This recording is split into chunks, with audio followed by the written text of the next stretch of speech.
Would you be willing to walk on fire, to dance for hours in a deep trance, or even be buried alive, to connect with something greater than yourself? All around the world, people do exactly that, every day, but not out of madness, out of faith, out of transcendence. They challenge the body to free the soul. They bleed, scream, dance, purify themselves, and believe that, in that boundary between the physical and the invisible, dwells the divine. While we seek balance with crystals and meditation, in other parts of the planet, people enter altered states of consciousness, confront the fear of death, and surrender the ego in rituals as old as humanity itself. But why? Is there something we've forgotten? Some hidden code in suffering, in dance, in extreme silence? Maybe the real question isn't, why do they do this? But rather, what do they feel that we no longer feel? In this video, we'll travel through the world's strangest and most sacred spiritual rituals, and maybe, in the midst of all this, rediscover forgotten parts of ourselves. Take a deep breath and come with me. Before we dive into the most extreme rituals, we need to understand something fundamental. What is a spiritual ritual? A ritual isn't just a sequence of strange actions. It's a language, a bridge between the visible and the invisible. A symbolic dance where the body speaks what the soul cannot put into words. In virtually every ancient culture, from Siberian shamans to Egyptian priests, ritual was the main way to align with the cosmos. Some used absolute silence.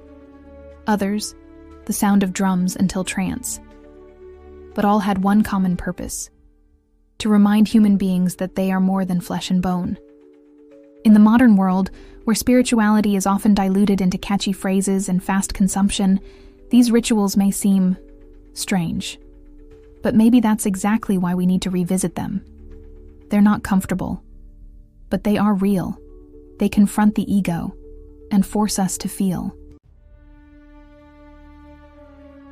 Before we dive into the most extreme rituals, we need to understand something fundamental. What is a spiritual ritual? A ritual isn't just a sequence of strange actions. It's a language, a bridge between the visible and the invisible.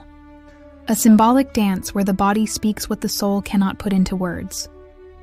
In virtually every ancient culture, from Siberian shamans to Egyptian priests, ritual was the main way to align with the cosmos. Some used absolute silence. Others, the sound of drums until trance. But all had one common purpose: to remind human beings that they are more than flesh and bone. In the modern world, where spirituality is often diluted into catchy phrases and fast consumption, these rituals may seem strange. But maybe that's exactly why we need to revisit them. They're not comfortable, but they are real. They confront the ego and force us to feel. High in the Himalayas, in remote Tibetan monasteries, there's a ritual known as Nyungne. For days, the practitioner neither speaks, eats, nor drinks. It is a vow of silence and emptiness. To many in the West, it seems like extreme self-denial. But for Buddhist monks, it's a path of purification. They believe absolute silence reveals what hides inside us, the noise of the mind, the illusions of the ego. When a monk undergoes this ritual, he emerges changed, as if he's crossed an inner desert. And maybe that's what our world is missing: silence to hear what truly matters. In West Africa, among Yoruba communities in Nigeria and Benin, there's an ancient ritual known as the Dance of the Orishas. During these ceremonies, men and women fall into deep trance, dancing wildly to the beat of hypnotic drums. Their bodies twist, their eyes roll, and they claim to be possessed by divine beings. To anthropologists, it might look like theater. To devotees, it is a direct connection to the sacred. Many report physical healings, spiritual revelations, and even life transformations after being mounted by the orishas. It's strange to outsiders, but to those inside, it's a bridge between worlds. In Nepal, among certain tantric-influenced sects, there's a shocking ritual, symbolic burial. The practitioner lies in a coffin or dug-out pit, which is then covered with soil, leaving only a small hole to breathe. For hours, sometimes days, they remain in deep meditation, facing the primal fear, death itself. This ritual is said to trigger an ego death, a spiritual rebirth.